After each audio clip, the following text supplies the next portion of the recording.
Hello दोस्तों, नमस्कार। आपका हमारे यूट्यूब चैनल में बहुत स्वागत है।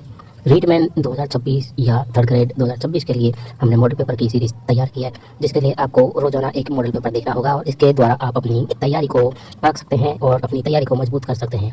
तो राजस्थान थर्ड ग्रेड 2026 के लिए मॉडल पेपर की सीरीज़ को आपको रोजाना देखना होगा और अब तैयारी को मजबूत करना होगा।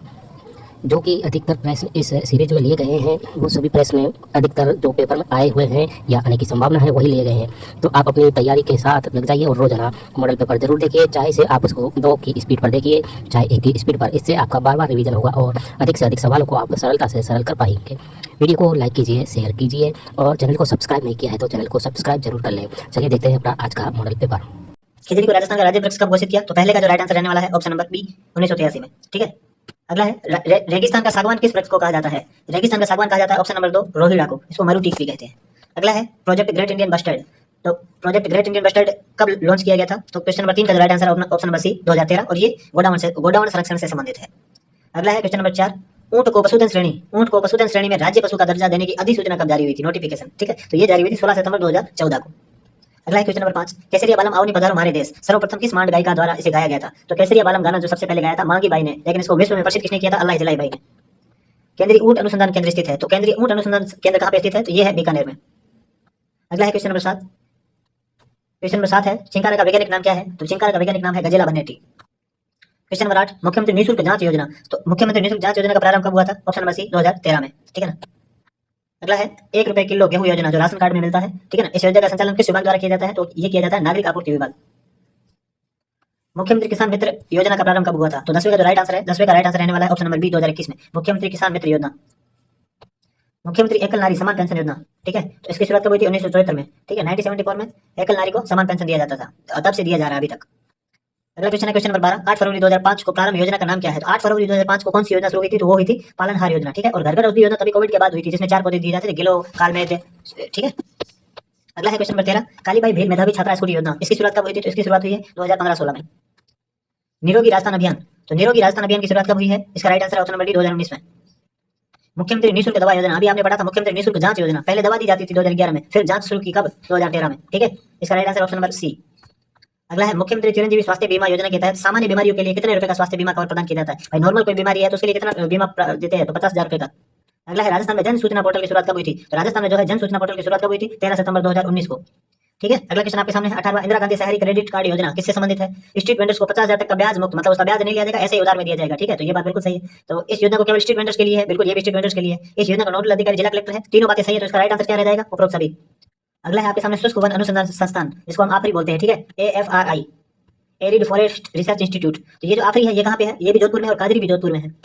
राजस्थान राज्य विद्या प्रतिष्ठान, राजस्थान राज्य विद्या प्रतिष्ठान कहाँ पे स्थित है? ये भी जोधपुर में है। अगला सवाल आपके सामने क्वेश्चन नंबर 21 जो क्वेश्चन है आपके सामने, आपको अनुसंधान केंद्र को सामने सम्मिलित करना है। तो देखिए राष्ट्रीय बीजी मसाला अनुसंधान, तो एक का क्या हो जाएगा? तबीजी, तो 1 का 4 हो जाएगा, तो सबसे पहला आंसर हो जाएगा। बी का 3 होगा खजूर अनुसंधान, बीकानेर में है, और केंद्रीय कृषि फार्म सूरतगढ़ में है, भैंस प्रजनन वल्लभनगर उदयपुर में। ठीक है, अगला सवाल आपके सामने 22 राष्ट्रीय मृदा संरक्षण एवं भूमि उपयोग नियोजन ब्यूरो का जब भी पश्चिमी क्षेत्रीय नाम आए तो सीधा उदयपुर कर देना। कभी भी पश्चिमी क्षेत्रीय किसी भी चीज का पूछे वो उदयपुर कर देना, आपका राइट आंसर रहने वाला है। अभी ये पूछ रहा है राष्ट्रीय मृदा संरक्षण, कुछ भी पश्चिमी केंद्र उदयपुर में है, पश्चिमी क्षेत्रीय केंद्र।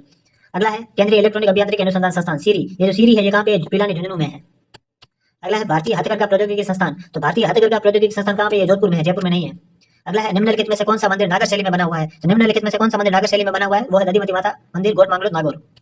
अगला है पंचायतन शैली का राजस्थान में सबसे प्रमुख मंदिर कौन सा है? तो सब 26 का राइट आंसर है ऑप्शन नंबर ए हरिहर मंदिर ओसिया। हरिहर मंदिर ओसिया पंचायतन शैली का सबसे प्रथम राजस्थान में मंदिर है। अगला है मीराबाई का मंदिर किस किले में स्थित है? तो मीराबाई का मंदिर किस किले में स्थित है? चित्तौड़गढ़ दुर्ग में है, आप सभी को बता रहा हूं। इसी के सामने, इसी मीराबाई मंदिर के सामने ही रैदास जी की 4 खंभों की छतरी है, याद रखना। अगला है आपके सामने हर्षद माता का मंदिर कहाँ पे स्थित है? तो हर्षद माता का मंदिर है आबा नेरी दोसा में। ठीक है, अगला सवाल है आदिनाथ जी का चोमो का मंदिर कहाँ पे स्थित है? 29 का जो राइट आंसर यहाँ पे रहने वाला ऑप्शन नंबर ए रणकपुर जैन मंदिरों में एक मंदिर है। देखो रणकपुर जैन मंदिर जो है वो कोई एक मंदिर नहीं है, ये वही बहुत सारे मंदिरों का ग्रुप है, बहुत सारे मंदिरों का समूह है, उसको रणकपुर जैन मंदिर कहते हैं। उनमें से सबसे प्रमुख मंदिर है आदिनाथ जी को समर्पित आदिनाथ चोमो का मंदिर, तो ये रणकपुर पाली में है। अगला जो है 30 का है राजस्थान का प्रथम रोपवे भीमा जालोर कब बना था? तो 30वें का जो राइट आंसर यहाँ पे रहने वाला है ऑप्शन नंबर बी 2006 में। ठीक है, क्या आपको ये सही लग रहा है? तो आप हमें कमेंट में बताइए क्या सही है गलत है। राजस्थान में भूमिज शैली का सबसे प्राचीन मंदिर कौन सा है? 31 का जो राइट आंसर यहाँ पे रहने वाला है ऑप्शन नंबर ए सेवाड़ी जैन मंदिर पाली, ये भूमिज शैली का सबसे प्राचीन मंदिर है। पंचायतन शैली का सबसे पहला मंदिर कौन सा राजस्थान में? अभी मैंने आपको बताया हरिहर मंदिर ओसिया। ठीक है, अगला चलिए क्वेश्चन नंबर 32 निम्नलिखित में से कौन सा सुमेलित नहीं है, मतलब असुमेलित कौन सा इनमें से? 32 में चलना है अपने को। ऑप्शन नंबर ए पांडुपल मंदिर अलवर में है, सही है। सास बाहु मंदिर नगदा सहस्त्र बाहु मंदिर भी कहते हैं। मीठे शाह की दरगाह झालावाड़ में है, लेकिन जो मंडोर है जयपुर में नहीं जोधपुर में, आप सभी को पता है। अगला है क्वेश्चन नंबर 33, विश्व का सबसे बड़ा चांदी का दीपक किस मंदिर में है? तो सबसे बड़ा चांदी का दीपक किस मंदिर में स्थित है? तो 33 का जो राइट आंसर यहाँ पे रहने वाला है वो है option number B, Karni Mata मंदिर। ठीक है, अगला है क्वेश्चन नंबर 34, राजस्थान में सबसे प्राचीन तिथि युक्त मंदिर कौन सा है? तो सबसे प्राचीन तिथि युक्त मंदिर है शीतलेश्वर मंदिर, झालरापाटन झालावाड़। ठीक है, अगला मंदिर आपके सामने देवेंद्र झाझड़िया किस खेल से संबंधित है? तो देवेंद्र झाझड़िया के संबंध किस खेल से है? तो 35 का जो राइट आंसर रहने वाला ऑप्शन नंबर है जेवलिन थ्रो। ठीक है, पैरा एथलेटिक्स में। अपूर्वी चंदेला का संबंध कहां से है? तो 36 का राइट आंसर है ऑप्शन नंबर बी, जयपुर से। अगला है राजस्थान की एकमात्र महिला बॉक्सर अरुंधति चौधरी का संबंध किस जिले से है? तो 37 का जो राइट आंसर यहाँ पे रहने वाला ऑप्शन नंबर ए, कोटा से है। अगला नौकायन से संबंधित खिलाड़ी है, नौकायन से संबंधित खिलाड़ी कौन है? 38 का जो राइट आंसर यहाँ पे रहने वाला है वो है option number B, Bajrang Lal ताकड़। Vivaan Kapoor किस खेल से संबंधित है? तो 39 का राइट आंसर ऑप्शन नंबर ए, निशानेबाजी। मेवाड़ के गोहिल वंश की प्राचीन राजधानी कौन सी थी? तो 40 का right answer option number B, Nagda. Jain तीर्थंकर ऋषभदेव का प्राचीन मंदिर कहां पे स्थित है? तो जैन तीर्थंकर जो ऋषभदेव जी है इनका प्राचीन मंदिर सबसे पहले कहां पे स्थित है? तो वो है ऑप्शन नंबर ए, धूलेव में। अगला है क्वेश्चन आपके 42, बेणेश्वर मेले का आयोजन प्रतिवर्ष कब किया जाता है? तो बेणेश्वर मेले का आयोजन प्रतिवर्ष कब किया जाता है? तो 42 का right answer option number A, माघ माह में। रानी नाथावती की बावड़ी स्थित है, नाथावती रानी की बावड़ी कहां पे स्थित है? 43 का right answer option number B, Bundi में। कोलवी की बौद्ध गुफा किस जिले में स्थित है? तो 44 का राइट आंसर हो जाएगा ऑप्शन नंबर ए, कोलवी की बौद्ध गुफा है झालावाड़ में। अगला है सुनहरी कोठी कहां पे स्थित है? तो 45 का राइट आंसर यहां पे रहने वाला ऑप्शन नंबर सी, टोंक में। किस किले की नींव करणी माता द्वारा रखी गई थी? तो 46 का राइट आंसर है ऑप्शन नंबर ए, मेहरानगढ़ किला, जोधपुर में। क्वेश्चन नंबर 47, कौन सा पर्वत शाक्त धर्म का प्रमुख केंद्र है? तो मतलब शक्ति जो देवी की पूजा करते हैं उसको शाक्त धर्म कहते हैं। शाक्त धर्म का प्रमुख केंद्र कौन सा था? तो 47 का यहाँ पे राइट आंसर रहने वाला है ऑप्शन नंबर ए, आबू पर्वत। ठीक है, अगला है आपके सामने क्वेश्चन नंबर 48, कोलायत में प्रतिवर्ष मेले का आयोजन कब होता है? तो 48 का जो राइट आंसर यहाँ पे रहने वाला है वो है option number B, Kartik Purnima. ठीक है, तो ये कोलायत में इस टाइम मंदिर में मेला बढ़ता है। अगला है आपके सामने सवाल क्वेश्चन नंबर 49, विष्णु संप्रदाय के प्रवर्तक जाम्बोजी की महाराज का समाधि मंदिर कहां पे स्थित है? तो जाम्बोजी महाराज का मंदिर कहां पे स्थित है? 49 का ऑप्शन नंबर बी, बीकानेर, मोकाम। अगला है क्वेश्चन नंबर 50, टसर कृत्रिम रेशम का विकास राजस्थान में किस स्थान पर किया जा रहा है? तो टसर नाम का जो कृत्रिम रेशम है वो राजस्थान में कहां पे विकास उसका किया जा रहा है? तो 50 का जो राइट आंसर यहाँ पे रहने वाला है option number C, Kota, Udaipur और बांसवाड़ा। ठीक है, अगला है आपके सामने राजस्थान का सबसे प्राचीन और संगठित उद्योग कौन सा है? राजस्थान का सबसे प्राचीन और संगठित उद्योग कौन सा है? 51 का एकदम राइट आंसर यहाँ पे रहने वाला है ऑप्शन नंबर बी, सूती वस्त्र उद्योग। अगला आपके सामने भारत का सीमेंट उत्पादन में राजस्थान का स्थान है। भारत में सीमेंट उत्पादन में राजस्थान का कौन सा स्थान है? तो 52 का राइट आंसर हो जाएगा ऑप्शन नंबर ए, प्रथम। राजस्थान में सफेद सीमेंट का कारखाना प्रथम कारखाना कहां पे है? सफेद सीमेंट का प्रथम कारखाना कहां पे है? तो राजस्थान में वो है 53 का राइट आंसर यहाँ पे रह जाएगा ऑप्शन नंबर ए, गोटन में, और गोटन है नागौर में। राजस्थान में निजी क्षेत्र की प्रथम सूती वस्त्र मिल कहां है? तो निजी क्षेत्र की प्रथम सूती वस्त्र मिल कहां है? तो 54 का ऑप्शन नंबर ए सही हो जाएगा, दी कृष्णा मिल्स, ब्यावर में। ठीक, अगला जो है आपके सामने question number 55, the hi-tech technical precision glass works ये कहां पे है? तो 55 का जो सबसे सही आंसर यहाँ पे रहने वाला है ऑप्शन नंबर ए, धौलपुर में है। सेंट गोबेन ग्लास फैक्ट्री कहां पे है? तो 56 का राइट है ऑप्शन नंबर ए, अलवर में। राजस्थान में प्रथम कागज कारखाना, ठीक है ना, प्रथम कागज कारखाना कहां पर स्थापित किया गया? तो 57 का राइट आंसर यहाँ पे ऑप्शन नंबर ए, सांगानेर में। ठीक है, अगला सवाल है 58, नमक उत्पादन में झीलों से नमक उत्पादन राजस्थान का स्थान कौन सा है? नमक उत्पादन झीलों से नमक बनाने में राजस्थान का कौन सा स्थान है? 58 का जो राइट आंसर यहाँ पे रहने वाला है ऑप्शन नंबर ए, पहला स्थान है। अगला है राजस्थान में वनस्पति घी का प्रथम कारखाना कब स्थापित किया गया था? तो 59 का जो राइट आंसर यहाँ पे रहने वाला है ऑप्शन नंबर बी, 1964 में पहला वनस्पति घी का प्रथम कारखाना स्थापित किया गया। अगला है आपके सामने निम्न में से राजस्थान में भारत सरकार द्वारा स्थापित, ठीक है ना, औद्योगिक उपक्रम व उनके स्थान का सही मिलान नहीं है, इनमें से कौन सा गलत है? ठीक है, तो 60 का कौन सा गलत है पहले से हम पढ़ना शुरू करते हैं। हिंदुस्तान मशीन टूल्स अजमेर में है, HMT. Hindustan copper limited Udaipur में है। Rashtriya chemical and fertilizer limited Kapasan Chittorgarh में है। प्रिसीजन इंस्ट्रूमेंट्स लिमिटेड कोटा में है। तो 60 का क्या आंसर यहाँ पे रहने वाला है? इन्होंने डी भी माना है, ये कह रहे हैं बी गलत है। ठीक है, इन्होंने बी गलत माना, आप बताइए इसमें आपको क्या सही लगता है वो आप कमेंट में बताइए। 61 का निम्नलिखित में से कौन सा युग्म सही सम्मिलित नहीं है? 61 का क्या आंसर हो जाएगा?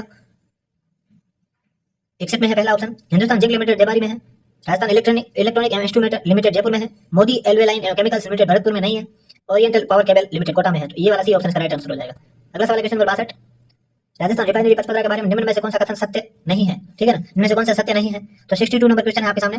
यह एचपीसीएल तथा राजस्थान सरकार का संयुक्त उपक्रम है। इसमें एचपीसीएल का 80%, राजस्थान का 20% नहीं है, 75% 76 और 24 का है। ठीक है, 76% एचपीसीएल का और 24% राजस्थान का। इसकी परियोजना लागत 43,129 करोड़ है। ये देश का पहला ऐसी परियोजना जिसमें रिफाइनरी व पेट्रोकेमिकल कॉम्प्लेक्स का मिश्रण है। तो इसका ऑप्शन में बी गलत है, या सी और 20 नहीं है, 26 और 74 और 26 है। ठीक है, Rajasthan Shriram fertilizer and chemicals उद्योग ये कहां पे स्थित है? तो श्रीराम फर्टिलाइजर एंड केमिकल उद्योग कहां पे है? तो 63 का जो राइट आंसर यहाँ पे रहने वाला ऑप्शन नंबर सी, कोटा। अगला है निम्न में से कौन सा कथन सत्य है? तो कौन सा कथन सत्य है इनमें से? तो 64 में जो है देबारी उदयपुर में है, राजपुरा देवा राजसमंद में है, रामपुर आगूचा भीलवाड़ा में है, चौथ का बरवाड़ा सवाई माधोपुर में। 1 2 3 4 ऑप्शन नंबर यहाँ पे जो सी है वो सही आंसर हो जाएगा। ठीक है, अगला सवाल आपके सामने क्वेश्चन नंबर 65, इनमें से सूची 1 को सूची 2 से सम्मिलित करना है। ठीक है ना, तो 65 में क्या होगा? राजपुरा सीसा जस्ता के लिए है, नाथरा की पाल लोह के लिए है, खोदरीबा तांबा के लिए है, बांदर सीधरी बेरिलियम के लिए। ऑप्शन नंबर ए इसका सही आंसर होगा। 66 हिंदुस्तान कॉपर लिमिटेड की स्थापना कहां और किसकी सहायता से की गई? तो 66 में क्या है? ऑप्शन नंबर बी इसका राइट आंसर हो जाएगा। खेतड़ी झुंझुनू में अमेरिका की सहायता से हिंदुस्तान कॉपर लिमिटेड की स्थापना की गई। ठीक है, अगला है सुपोषित माह अभियान का तीसरा चरण। पहले मैंने आपको बताया दूसरा चरण, अब बता रहा हूं तीसरा चरण की शुरुआत कहां से हुई थी? तो 67 का जो राइट आंसर यहां पे रहने वाला ऑप्शन नंबर ए, कोटा से। राज्य स्तरीय युवा महोत्सव 2025 में प्रथम पुरस्कार के रूप में कितनी राशि प्रदान की गई? तो राज्य स्तरीय युवा महोत्सव 2025 में प्रथम वाले को कितने दिए गए? 68 का राइट आंसर यहाँ पे हो जाएगा ऑप्शन नंबर सी, 50,000 रुपए। ठीक है, अगला है 69, राजस्थान का पहली बार आईपा अवार्ड 2025 का आयोजन कहाँ पे हुआ 2025 में? तो 69 का जो राइट आंसर यहाँ पे रहने वाला है वो है ऑप्शन नंबर डी, जयपुर में। अभी आईपा अवार्ड हुआ था जयपुर में। जयपुर इंटरनेशनल फिल्म फेस्टिवल में वर्ष 2025 का लाइफ टाइम अचीवमेंट अवार्ड किसे दिया गया? लाइफ टाइम अचीवमेंट अवार्ड 2025 किसे दिया गया? तो 70 का जो राइट आंसर यहाँ पे रहने वाला है option number A, Yashraj Chopra को। अगला है 71, Rajasthan state election icon. Rajasthan state election icon किसे घोषित किया गया था? तो 71 का जो राइट आंसर है option number B, Neeraj Chaudhary को। जनवरी 2025 तक रूफटॉप सोलर उत्पादन में राजस्थान का देश में कौन सा स्थान है? तो 72 का जो राइट आंसर यहाँ पे रहने वाला है ऑप्शन नंबर सी, तृतीय स्थान है। अगला है question number 73, Rajasthan economic revival task force का कार्यकाल कब तक रहेगा? तो Rajasthan economic revival task force का कार्यकाल जो है तो 73 का यहाँ पे राइट आंसर रहने वाला है ऑप्शन नंबर डी, वर्ष 2028 तक। अगला है हाल ही में 7वें पाई स्कूल ओलंपिक्स 2024 का आयोजन राजस्थान में कहाँ किया जा रहा है? तो कहाँ पे किया गया था? तो 74 का जो राइट आंसर है तो ऑप्शन नंबर बी, जयपुर में। अगला है ऋचा सिंह, जिन्होंने हाल ही में थाईलैंड के चियांग माई में आयोजित mini golf Asian open championship के सीनियर महिला टीम इवेंट में कांस्य पदक जीता था। ऋचा सिंह का संबंध राजस्थान के किस जिले से है? तो ऋचा सिंह का संबंध राजस्थान के किस जिले से है? तो 75 का जो राइट आंसर यहाँ पे रहने वाला है वो है ऑप्शन नंबर डी, भरतपुर। अगला है राजस्थान में ग्रामीण युवाओं को खेल प्रतियोगिता के लिए तैयार करने के लिए प्रथम चरण में कितनी ग्राम पंचायतों का चयन? प्रथम चरण में कितनी ग्राम पंचायत चयन की है? तो 76 का जो राइट आंसर यहाँ पे रहने वाला है वो ऑप्शन नंबर सी, 163 ग्राम पंचायत। 77, राजस्थान में टाइगर, पैंथर, हिरण, मोर, गोडाउन और चीता सहित वन्य जीवों से जुड़े अपराधों की जांच हेतु wild life forensic DNA unit ये कहाँ पे स्थापित की जाएगी? तो 77 का जो राइट आंसर है वो है आपके ऑप्शन नंबर ए, जयपुर में। अगला है 78, राजस्थान सरकार द्वारा मुख्यमंत्री राजश्री योजना का नाम बदलकर क्या किया गया है? तो 78 का जो राइट आंसर यहाँ पे रहने वाला है ऑप्शन नंबर डी, लाडो प्रोत्साहन योजना। अगला है 79, प्रधानमंत्री स्वनिधि योजना के तहत बेहतरीन कार्य करने वाले नगरीय निकाय के प्रथम पुरस्कार प्रदेश के किस नगर निगम को दिया गया? तो 79 का जो राइट आंसर यहाँ पे रहने वाला है 79 का right answer option number B, Ajmer. Misroli गांव की बेसाल्ट की लगभग 6 करोड़ वर्ष पुरानी चट्टानों को जियोसाइट के रूप में विकसित किया जाएगा। यह किस जिले में स्थित है? तो मिसरोली गांव किस जिले में स्थित है? तो 80 का right answer option number C, Jhalawar में। राजस्थान में जनजातीय संस्कृति को प्रदर्शित करने के उद्देश्य से जनजातीय उत्सव आदि बाजार, ठीक है ना, का आयोजन कहाँ किया गया था? जनजातीय उत्सव है आदि बाजार, इसका आयोजन किया गया था। 81 का राइट आंसर यहाँ पे आपके सामने रहने वाला है ऑप्शन नंबर डी, जयपुर में। अगला है मोना अग्रवाल के संबंध में असत्य कथन है। मोना अग्रवाल के बारे में कौन सा कथन असत्य है? ठीक है, तो जयपुर के निवासी है, पैरा शूटिंग से है, 2025 में अर्जुन अवार्ड, एसएच 10 मीटर, ये गलत है। ठीक है, ऑप्शन नंबर 4 इसका गलत है। अगला है अंतर्राष्ट्रीय सहकारिता वर्ष 2025 के राज्य स्तरीय कार्यक्रमों को प्रभावी रूप से क्रियान्वित के लिए IYC राज्य एपेक्स समिति की गठन किया, इसमें अध्यक्ष कौन होंगे? तो 83 का जो राइट आंसर यहाँ पे रहने वाला ऑप्शन नंबर ए, मुख्यमंत्री। 84 किशोरी बालिका योजना का मुख्य उद्देश्य क्या है? तो 84 का क्या होगा? 14 से 18 वर्ष की किशोरियों को शिक्षित कर सशक्त बनाना है, ठीक है, ताकि वे आत्मनिर्भर जागरूक बने। यही किशोरी बालिका योजना का मुख्य उद्देश्य है। लड़कियों का विवाह होना योजना के माध्यम से पुरस्कृत करने से ये तो कोई बात नहीं। अगला है 85, कंप्यूटर से जुड़े उन भौतिक भागों को जो कंप्यूटर के अंदर या बाहर भी कहीं भी हो सकते हैं, जिन्हें हम देख सकते हैं, छू भी सकते हैं, यानी क्या कहते हैं? तो 85 का जो राइट आंसर यहाँ पे रहने वाला है वो है ऑप्शन नंबर ए, हार्डवेयर। असेंबली भाषा का लाभ क्या है? असेंबली भाषा का लाभ क्या है? यह प्रोग्रामर की समय की बचत करता है, बिल्कुल करता है। निर्देशों में त्रुटियां शीघ्र जांची जाती है। मशीनी भाषा की अपेक्षा असेंबली भाषा के निर्देशों में बदलाव या नवीनीकरण शीघ्रता से किया जाता है। ये सभी इसकी लाभ है। अगला है एरिज केस स्पेसिफिक प्रोग्राम कौन से है? एरिज केस स्पेसिफिक ये प्रोग्राम कौन से है? 87 का यहाँ पे जो राइट आंसर रहने वाला है वो ऑप्शन नंबर डी, उपयुक्त सभी। Education business program, scientific education program, firmware, freeware, human, ये सारे इसके प्रोग्राम है। अगला है ऑपरेटिंग सिस्टम के कार्य है। ऑपरेटिंग सिस्टम के क्या कार्य है आपको बताने हैं? ऑपरेटिंग सिस्टम के क्या कार्य है? तो 88 में जो होगा फाइल प्रबंध, प्रोग्राम क्रियान्वयन, मल्टी यूजर, उपयुक्त सभी। जब फाइल को खोलकर उसमें लिखे टेक्स्ट को स्क्रीन पर प्रदर्शित करता है वह क्या कहलाता है? तो 89 में क्या होगा? वो 89 का जो राइट आंसर यहाँ पे रहने वाला है option number A, visual. MS excel है। MS एक्सेल क्या है? MS एक्सेल क्या है? इसका होगा विंडो पर आधारित प्रोसेसर पैकेज, डोस पर आधारित स्प्रेडशीट, डोस पर आधारित प्रोसेसर, विंडो पर आधारित स्प्रेडशीट पैकेज, ये है MS एक्सेल। अगला है 91, मोडेम क्या है? तो मोडेम है, क्या है मोडेम? ये है मॉड्यूलेटर, इसको मॉड्यूलेटर कहते हैं, ठीक है। तो 91 का जो राइट आंसर यहाँ पे है बी माना है इन्होंने। अगला है डाटा को क्रमबद्ध करने की प्रक्रिया क्या कहलाती है? तो डाटा को क्रमबद्ध करने की प्रक्रिया जो है वो सॉर्टिंग कहलाती है, ठीक है। कंप्यूटर के विभिन्न इकाइयों को आपस में जोड़ने वाले समूह को क्या कहते हैं? तो 93 का जो राइट आंसर यहाँ पे रहने वाला है वो ऑप्शन नंबर बी, नेटवर्क। अगला है 94, इलेक्ट्रॉनिक माध्यम से व्यापारिक लेनदेन का प्रकार कौन सा है? तो 94 में राइट आंसर यहाँ पे रहने वाला है ऑप्शन नंबर डी, उपयुक्त सभी। B2B, B2C, C2C, ठीक है, सारे हैं। अगला है बाल विकास को प्रभावित करने वाले कारक कौन से हैं? बाल विकास को प्रभावित करने वाले कारक कौन से हैं? तो ऑप्शन इसका जो है वंशानुक्रम भी है, वातावरण भी है, आहार एवं रोग भी है, उपयुक्त सभी। मतलब ये सब इस चीज को प्रभावित करते हैं, ठीक है, कोई सकारात्मक कोई नकारात्मक। अगला है 96, बालक के समयगात्मक विकास को प्रभावित करने वाले तत्व है। तो समयगात्मक विकास को प्रभावित कौन करता है? तो 96 में क्या होगा? देखिए, थकान, स्वास्थ्य, मानसिक योग्यता, उपयुक्त सभी होगा, ठीक है। तो थकान भी है, स्वास्थ्य भी है, मानसिक योग्यता, ये सारी चीजें जिसकी अच्छी होगी तो उसका समयगात्मक विकास भी अच्छा होगा। अगला है आपके सामने विज्ञान की वह शाखा जिसका संबंध सूचनाओं से संग्रहण, प्रक्रमण तथा संप्रेषण से है, कहलाती है, ठीक है, उसको क्या कहते हैं? तो 97 का जो राइट आंसर है ऑप्शन नंबर ए, सूचना प्रौद्योगिकी। अगला है आपके सामने 98, एक कंप्यूटर पर काम करते हुए दुनिया के किसी भी भाग में स्थित किसी अन्य कंप्यूटर का काम किया जा सकता है। यह किससे संभव है? तो यह जो संभव है वो है 98 में सही होगा ऑप्शन नंबर ए, टेलनेट। अगला है 99, भारत में डाक प्रणाली का शुभारंभ कब हुआ? तो भारत में डाक प्रणाली का शुभारंभ कब हुआ था?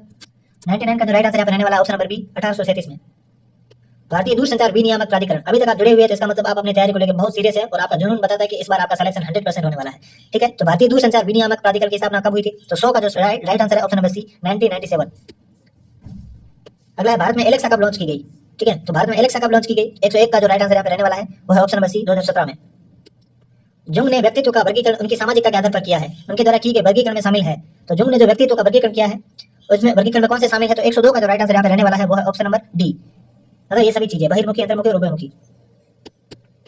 केटल ने व्यक्तित्व के शील गुणों की संख्या कितनी बताई है? तो केटल ने व्यक्तित्व के शील गुणों की संख्या 16 बताई है। ठीक है, अगला है 104, किस सिद्धांत के अनुसार बालक का विकास सिर से पैर की ओर होता है? तो किस विकास सिर से पैर की ओर होता है तो वो कौन सा है? 104 का जो राइट आंसर यहाँ पे रहने वाला है ऑप्शन नंबर ए, विकास दिशा का सिद्धांत। व्यक्तित्व मापन की किस विधि में व्यक्ति को चित्र दिखाकर उसके आधार पर लिखी गई कहानी के विश्लेषण द्वारा व्यक्तित्व का मूल्यांकन किया जाता है? 105 का जो राइट आंसर यहाँ पे रहने वाला है ऑप्शन नंबर बी, प्रक्षेपण विधि। अगला है प्रक्षेपण विधियों में इंक ब्लॉट टेस्ट, ठीक है, आईबीटी का निर्माण किसने किया था? तो 106 का जो राइट आंसर यहाँ पे रहने वाला है ऑप्शन नंबर बी, हरमन और रोस्टाक ने। अगला 107, फ्राइड की व्यक्तित्व अध्ययन विधि कहलाती है? तो फ्राइड की जो है व्यक्तित्व अध्ययन विधि क्या कहलाती है? 107 का राइट आंसर होगा ऑप्शन नंबर सी, मनोविश्लेषण विधि। व्यक्तित्व व्यक्ति से संबंधित समस्त मनोवैज्ञानिक क्रियाओं एवं दशाओं का सम्मिलित रूप है, ये किसने कहा है व्यक्तित्व की परिभाषा? 108 का जो राइट आंसर यहाँ पे है ऑप्शन नंबर सी, लेंटर ने। अगला 109, बाल्यावस्था में शिक्षा में किन बातों की ओर विशेष ध्यान दिया जाना चाहिए? 109 का क्या होगा? तो शिक्षा में किन बातों का ध्यान दिया जाना चाहिए? सामूहिक परंतु समलिंगी कार्यों में खेलों की व्यवस्था हो, पाठ्य सामग्री क्रियाओं में भ्रमण व स्काउटिंग की व्यवस्था की जाए, शिक्षा में खेल विधि क्रिया विधि का प्रयोग किया जाए। तो 109 का क्या आंसर होने वाला है? 109 में होगा ऑप्शन नंबर डी, ये सभी बातें होनी चाहिए। 110 अगला वंशानुक्रम का नियम है, इनमें से वंशानुक्रम का नियम कौन सा है? तो 110 में क्या होगा? संक्रमण का नियम भी है, प्रत्यागमन का नियम भी है, बीज कोष की निरंतरता का नियम, ये भी अपनी अगली पीढ़ी में मतलब पाए जाते हैं, तो इसलिए ये वंशानुक्रम का नियम है, उपरोक्त सभी है। वातावरण द्वारा बालकों पर पड़ने वाले प्रभाव है, तो वातावरण द्वारा जो बालकों पर क्या प्रभाव पड़ने वाले हैं? ठीक है, 111 का राइट आंसर क्या होगा? बालकों पर चहुमुखी प्रभाव पड़ता है, बुद्धि पर प्रभाव पड़ता है, मानसिक विकास सब प्रकार से प्रभाव पड़ता है, उपयुक्त सभी का राइट आंसर होगा। अगला 112, बालक का किस वर्ष तक की आयु तक मस्तिष्क विकसित होकर लगभग पूर्ण आकार प्राप्त कर लेता है? 112 का जो राइट आंसर यहाँ पे रहने वाला है ऑप्शन नंबर सी, 6 वर्ष तक। निम्न में से थोंडाइक के वर्गीकरण में शामिल नहीं है, थोंडाइक के वर्गीकरण में शामिल कौन सा नहीं है? 113 का जो राइट आंसर होगा इन्होंने माना है स्थूल विचारक, सूक्ष्म विचारक, विचार प्रधान विचारक, अंतर्मुखी प्रवृत्ति। ठीक है, ये इसमें शामिल नहीं है, बाकी सारे शामिल है। व्यक्तित्व है व्यक्ति के चरित्र, स्वभाव, बुद्धि और शारीरिक बनावट का थोड़ा बहुत ऐसा स्थायी विशिष्ट संगठन है जो वातावरण के साथ अपूर्व समायोजन को निर्धारित करता है। तो व्यक्तित्व की ये परिभाषा किसने दी है? तो 114 का जो राइट आंसर यहाँ पे रहने वाला है option number D, H J Isaac. अगला है क्वेश्चन नंबर 115, निम्न को सम्मिलित कीजिए। ठीक है, 115 में सम्मिलित करना है, तो 115 में क्या होगा? सम्मिलित करिए, देखिए पहले का क्या होगा? नेतृत्व, राजनीति एवं सामाजिक प्रवृत्ति वाला उसको बहिर्मुखी ही कहते हैं, राइट है। दूसरा है चिंतित स्वभाव वाला, उसको अंतर्मुखी बोलते हैं। जिस व्यक्ति के गुण न तो अधिक तीव्र और न ही एकांगी, उसको उभयमुखी बोलते हैं। और विचार आवश्यकता के अनुसार अपने विचारों परिवर्तन, ये भी बहिर्मुखी। ठीक है, तो इसका हो जाएगा ऑप्शन नंबर सी। अगला है 116, शारीरिक बनावट के आधार पर व्यक्तित्व का वर्गीकरण किसने किया? ठीक है, तो 116 का जो है राइट आंसर यहाँ पे ऑप्शन नंबर ए, क्रेसमैन ने किया था, शारीरिक बनावट के आधार पर। अगला है 117, सामाजिक विज्ञान में सर्पिल पाठ्यचर्या का निम्नलिखित में से कौन सा लाभ है? सामाजिक विज्ञान में सर्पिल पाठ्यचर्या का निम्नलिखित कौन सा लाभ है? तो 117 में क्या आंसर होगा? ऑप्शन नंबर डी होगा, गहन समझ के साथ एक लंबी समयावधि के लिए संकल्पनाओं का संधारण हो जाता है, उसको समझ में आ जाती है चीजें। अगला है 118, उच्च प्राथमिक स्तर पर निम्नलिखित में से किस विषय को सामाजिक विज्ञान में सम्मिलित नहीं किया गया है? इनमें से किस विषय को सामाजिक विज्ञान में सम्मिलित नहीं किया गया है? तो 118 का क्या होगा? मनोविज्ञान, इसको शामिल नहीं। इतिहास, भूगोल, राजनीति तो आज भी आप पढ़ते हैं। अगला क्वेश्चन 119, सामाजिक विज्ञान का अध्ययन वैज्ञानिक क्यों है? सामाजिक विज्ञान का अध्ययन वैज्ञानिक क्यों है भाई? 119 का जो है यह पाठक को समाज के वैज्ञानिक अध्ययन के बारे में सहायता करता है, तो ये बिल्कुल इसका राइट आंसर है, समाज के वैज्ञानिक अध्ययन करने में सहायता करता है। अगला सवाल है 120, सामाजिक अध्ययन शिक्षण का उद्देश्य क्या है? 120 का राइट आंसर क्या रहने वाला है? ऑप्शन नंबर अच्छे नागरिक का विकास करना, बिल्कुल, सांस्कृतिक विरासत का विकास करना, राष्ट्रीय एकता और अंतर्राष्ट्रीय समझ को विकसित करना, ये सभी चीजें तो उपयुक्त सभी इसका राइट आंसर रहने वाला है।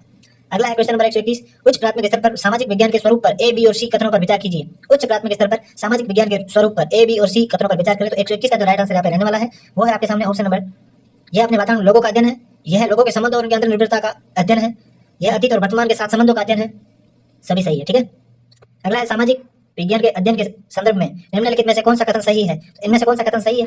122 में विद्यार्थी बड़े होंगे और अपने आप जानकारी ढूंढ लेंगे, नहीं।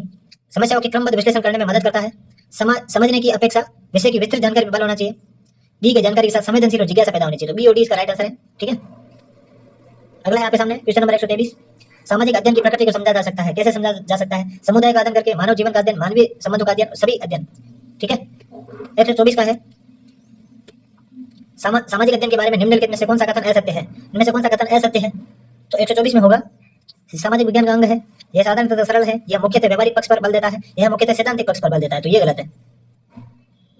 अगला है आपके सामने 125, वह कौन सा सबसे उपयुक्त दार्शनिक दृष्टिकोण है जो सामाजिक अध्ययन के शिक्षण के माध्यम से छात्रों के बीच संपूर्ण मूल्यों को विकसित करने में सक्षम है? तो 125 का राइट आंसर क्या होगा? ऑप्शन नंबर सी, आदर्शवादी दृष्टिकोण। अगला है 126, भारत में विभिन्न विषयों को समन्वित करने वाला प्रथम प्रयास किसने किया है? तो 126 का जो राइट आंसर यहाँ पे रहने वाला है ऑप्शन नंबर सी, महात्मा गांधी ने।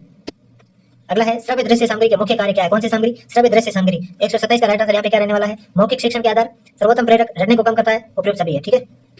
अगला है 128, सामाजिक विज्ञान का शिक्षक श्यामपट्ट का उपयोग कर सकता है, ठीक है, किस चीज के लिए? सारांश देने के लिए, योजना की रूपरेखा सीखने के लिए, किसी वस्तु के क्रम को स्पष्ट करने के लिए, उपयुक्त सभी इसका आंसर होगा, ठीक है। 128 का राइट आंसर क्या रहने वाला है? Option number D. ठीक है, अगला सवाल आपके सामने 129, भूगोल शिक्षण हेतु सर्वाधिक उपयोगी सहायक सामग्री कौन सी है? मानचित्र है, फ्लैश कार्ड, बैरोमीटर, कैलेंडर, ये तो तीनों ही नहीं है, पहला है मानचित्र, ठीक है। अगला है 130, सामाजिक विज्ञान की पाठ्य पुस्तकों में कार्टून की क्या भूमिका है? तो अपन जो कार्टून बनाते हैं बच्चों के लिए उसकी क्या भूमिका है? तो 130 में क्या होगा? कक्षा को आनंददायक बनाते हैं क्योंकि विषय नीरस नहीं है, भरपाई करने के रूप में प्रयुक्त, इससे पाठ्य पुस्तक आकर्षक दिखती है, मूलभूत मामलों को उठाकर विद्यार्थी को इनसे जोड़ना, विद्यार्थी से कनेक्ट होते हैं बच्चे, ठीक है। अगला है 131, शिक्षण सहायक सामग्री का चयन करते समय ध्यान देना चाहिए कि वह कैसी हो? तो क्या ध्यान देना चाहिए? केवल शिक्षण बिंदु के लिए सरल, सुगम तथा उपयुक्त हो, ठीक है। अगला है केवल प्रकरण से संबंधित हो, केवल कक्षा के अधिगम लक्ष्यों की प्राप्ति हो, उपयुक्त सभी बातें इसमें होनी चाहिए। अगला है क्वेश्चन नंबर 132, नाटक अथवा अभिनय, ये किसका उदाहरण है? नाटक अथवा अभिनय जो है 132, ये किसके उदाहरण है? ऑप्शन नंबर सी, श्रव्य दृश्य सामग्री के उदाहरण है। अगला है कक्षा में मानचित्र के संदर्भ में निम्न में से कौन सा कथन सही है? ठीक है, इनमें से कौन सा कथन सही है? 133 में मानचित्र एक सामाजिक राजनीति निर्मित है, चिरकाल से उत्तर को सदा सभी सामाजिक राजनीतिक संदर्भों में मानचित्रों में ऊपर दर्शाया गया है, मानचित्र एक त्रिआयामी साधन है जबकि हम 2 आयामी दुनिया में जी रहे हैं, शिक्षार्थियों में समय की अवधारणा को विकसित करने के लिए मानचित्र एक सहायक सामग्री है, ठीक है। 133 का जो राइट आंसर यहाँ पे रहने वाला है ऑप्शन नंबर डी। अगला है 134, कक्षा में शिक्षण अधिगम सामग्री के उपयोग के बारे में निम्नलिखित में से कौन सा कथन सही नहीं है? इनमें से कौन सा कथन सही नहीं है? 134 का जो राइट आंसर होगा, यह शिक्षार्थियों की रुचि को बढ़ाता है, शिक्षक विद्यार्थियों को अपनी रचनात्मकता दिखा सकते हैं, बिल्कुल, यह विद्यार्थियों की शैक्षणिक दक्षता बढ़ाता है और यह सक्रिय भागीदारी बढ़ाता है, ठीक है। तो शिक्षण अधिगम सामग्री से क्या होता है? शिक्षक विद्यार्थियों को अपनी रचनात्मकता दिखा सकता है, ठीक है, ये गलत बात है, बाकी सब सही है। निम्नलिखित को सम्मिलित कीजिए, ग्राफिक सामग्री, प्रक्षेपित सामग्री, त्रिआयामी सामग्री और डिस्प्ले सामग्री। 135 में ग्राफिक सामग्री कौन सी है? मानचित्र। प्रक्षेपित सामग्री कौन सी है? स्लाइड्स। त्रिआयामी सामग्री कौन सी? मॉडल्स। डिस्प्ले सामग्री कौन सी? Bulletin board. Option number B इसका राइट आंसर होगा। अगला है आपके सामने, सामाजिक विज्ञान की कक्षा में फिल्मों को एक प्रभावी शैक्षणिक उपकरण के रूप में उपयोग किया जा सकता है, क्योंकि ऐसा क्यों है? क्योंकि फिल्में कक्षा के भीतर बाहरी दुनिया बुला सकती है, बिल्कुल। फिल्में अनदेखे और अनसुने संदर्भों को खोजने की शक्ति को प्रेरित करते हैं, सही है। फिल्में ऐसी कहानियों, संवाद और छवियों के सामने लाती है जो जीवन में हमसे दूर हो जाती है, सही है। फिल्में एक वस्तुनिष्ठ माध्यम है जो छात्रों को एक ही तरीके से अपने विचार प्रस्तुत करने की प्रोत्साहित करती नहीं, एक ही तरीके से नहीं है, तो इसका राइट है ABC। अगला है, विभिन्न श्रव्य दृश्य सामग्रियों के संबंध को प्रदर्शित करने वाले अनुभव का शंकु किसने दिया था? अनुभव शंकु किसने प्रदान किया था? तो ये दिया था 137 का राइट आंसर यहाँ पे रहने वाला option number D, Edgar Dale. निम्न में से कौन सा कथन शिक्षण में शिक्षण अधिगम सामग्री की उपयोग उपादेयता से संबंधित नहीं है? इनमें से कौन सी शिक्षण अधिगम सामग्री की उपादेयता से संबंधित नहीं है? 138 का जो राइट आंसर यहाँ पे रहने वाला है वो है, किसी वस्तु की स्पष्टता है, प्रत्यक्ष अनुभव का अच्छा विकल्प है, शिक्षण के मूल्यांकन की प्रक्रिया में सहायक नहीं है, मूल्यांकन से क्या लेना देना, कक्षा वातावरण में जीवन सक्रिय बनाना, सही। ऑप्शन नंबर सी इसका आंसर है। अगला है, एक शिक्षिका अपनी कक्षा के प्रतिभाशाली बच्चों की योग्यता की उपलब्धि चाहती है, अपने लक्ष्य की या उद्देश्य की प्राप्ति के लिए उसे क्या नहीं करना चाहिए? उसे क्या चीज नहीं करना चाहिए? ठीक है, तो 139 में क्या होगा? तनाव को नियंत्रित करना सिखाना, बिल्कुल। विशेष ध्यान के लिए उन्हें उनके समकक्षियों से अलग नहीं करना है, उनकी सृजनात्मकता को समृद्ध करना और गैर शैक्षणिक गतिविधियों में आनंद लेना सिखाना, ठीक है। तो इसका ऑप्शन नंबर बी राइट होगा। अगला है आपके सामने क्वेश्चन नंबर 140, एक अभिभावक आपसे विद्यालय मिलने के लिए कभी नहीं आता है, आप क्या करेंगे? तो 140 में जो राइट आंसर रहने वाला है वो है ऑप्शन नंबर, आप छात्र की अपेक्षा बिल्कुल नहीं करेंगे, दंड भी नहीं देना है, बच्चों को पुरस्कार नहीं देना, आप स्वयं उन्हें मिलने जाएंगे घर पे, ठीक है। अगला 141, सामाजिक विज्ञान की समसामयिक समझ अध्यापकों को निम्नलिखित सभी को प्रोत्साहित करने करती है, केवल इसको छोड़कर, ठीक है। समसामयिक समझ किस चीज को प्रोत्साहित करती है और किसको प्रोत्साहित नहीं करती है? तो इनमें से किस चीज को प्रोत्साहित नहीं करती है? 141 में आंसर होगा, प्रश्नों के समान उत्तर देने के लिए शिक्षार्थी को प्रोत्साहित देती है, समान उत्तर तो देना ही नहीं है, ठीक है। शिक्षार्थियों को दिए गए विषय वस्तु पर प्रश्न बनाने की क्षमता के लिए प्रशंसा करना, उसे अधिगम के लिए जांच के लिए वैध स्वीकारना, ये ठीक है। शिक्षार्थी को कक्षा में विकसित ज्ञान को मूर्त परिस्थितियों में उपयोग करने के लिए अवसर देना, ठीक है। शिक्षार्थियों को दूसरों के स्थानीय अनुभव को पढ़ने, स्वयं के अनुभव खोजने, ये तीनों बातें सही है, ऑप्शन नंबर 1 गलत है, ठीक है। 142 का, शिक्षा प्रक्रिया का मुख्य आधार व सीखने का सबसे महत्वपूर्ण साधन है। शिक्षा प्रक्रिया का मुख्य आधार व सीखने का सबसे महत्वपूर्ण साधन क्या है? 142 में जो राइट आंसर रहने वाला है ऑप्शन नंबर 1, प्रेरणा। अगला है 143, निम्न में कौन सी समस्या बालक की गामक कौशल से संबंधित समस्या है? गामक कौशल से संबंधित समस्या कौन सी है? ठीक है, 143 में है, पेंसिल की उचित तरीके से पकड़ नहीं सकता, गेंद को उछालने लपकने में असमर्थ, एक पैर पर खड़े रहकर शरीर का संतुलन बनाने में समर्थ नहीं, तो ये सारी चीजें गामक समस्या है। सामाजिक विज्ञान का अध्ययन की प्रमुख समस्या है, सामाजिक विज्ञान अध्ययन की प्रमुख समस्या क्या है? तो 144 में होगा, छात्र अध्यापक छात्र अनुपात में वृद्धि, ये तो कोई समस्या नहीं है। छोटी कक्षा कक्ष, ये भी नहीं। अप्रशिक्षित अध्यापक, ये समस्या है सबसे बड़ी। पुस्तकालय सुविधा में कमी, ये भी नहीं है। ठीक है, तो सी वाला ऑप्शन सबसे ज्यादा प्रमुख समस्या। समस्या तो बाकी भी है फिर भी। सामाजिक अध्ययन की समस्याओं का अध्ययन किस आधार पर किया जा सकता है? तो 145 में जो राइट आंसर यहाँ पे है, बालक की क्षमता से उत्पन्न समस्याओं के आधार पर, भाषाई कौशलों से संबंधित विकास के आधार पर, और अभिकरण रुचि की समस्या का, इन तीनों के आधार पर बच्चों से जो है समस्याओं का अध्ययन किया जा सकता है। ठीक है, अगला है 146, बालक के समस्यात्मक व्यवहार का कारण नहीं है। इनमें से कौन सा कारण नहीं है? ठीक है, निर्धनता, अनैतिक व्यवहार, मनोरंजन की सुविधा, अत्यधिक लाड़ प्यार। तो 146 का जो right answer option number C, मनोरंजन की सुविधा। अगला है 147, सामाजिक विज्ञान में क्षेत्रीय भ्रमण उपयोगी होता है। क्यों उपयोगी होता है? अनुभवी साक्ष्यों के लिए, मूल्यांकन के लिए, मनोरंजन के लिए, उपयुक्त सभी। अगला है 148, सामाजिक विज्ञान में प्रायोजन कार्य प्रोजेक्ट वर्क का अर्थ क्या है? ठीक है, इनमें से कौन सा अर्थ है? तो 148 का जो राइट आंसर है, प्रोजेक्ट का चुनाव, प्रोजेक्ट की योजना, प्रोजेक्ट को व्यवहारिक रूप देना, छात्र छात्राओं को स्वयं कार्य करने के लिए दिया जाता है। ठीक है, ये प्रोजेक्ट प्रायोजन कार्य का अर्थ है। 149 है, निम्नलिखित कथनों में से कौन सा कथन सामाजिक विज्ञान के बारे में सही है? इनमें से कौन सा कथन सही है सामाजिक विज्ञान के बारे में? 149 में क्या होगा? जानकारी का स्मरण करने से अवधारणात्मक विकास होती है और तथ्य का स्तर सदैव निश्चित होता है। तो ये दोनों ही गलत है, पहला भी गलत, दूसरा भी गलत। कथन 1 व 2 में से कोई सही नहीं है। अगला है 150, गरीबनाथ जी, बाबा गरीबनाथ जी का आपने नाम सुना होगा बार बार। तो गरीबनाथ शिव मंदिर स्थित है। तो 150 का राइट आंसर क्या होगा? बाड़मेर में, जो शिव में है। तो दोस्तों कमेंट के माध्यम से बताइए आपको वीडियो कैसा लगा, और कोई प्रश्न आपको अगर पूछना है तो कमेंट के माध्यम से पूछ सकते हैं। और वीडियो को लाइक कीजिए, शेयर कीजिए। चैनल को सब्सक्राइब नहीं किया है तो चैनल को सब्सक्राइब जरूर कर लीजिए। इससे हमारे आने वाले वीडियो की जानकारी आपको तुरंत मिलती रहेगी। वीडियो देखने के लिए आपका बहुत धन्यवाद।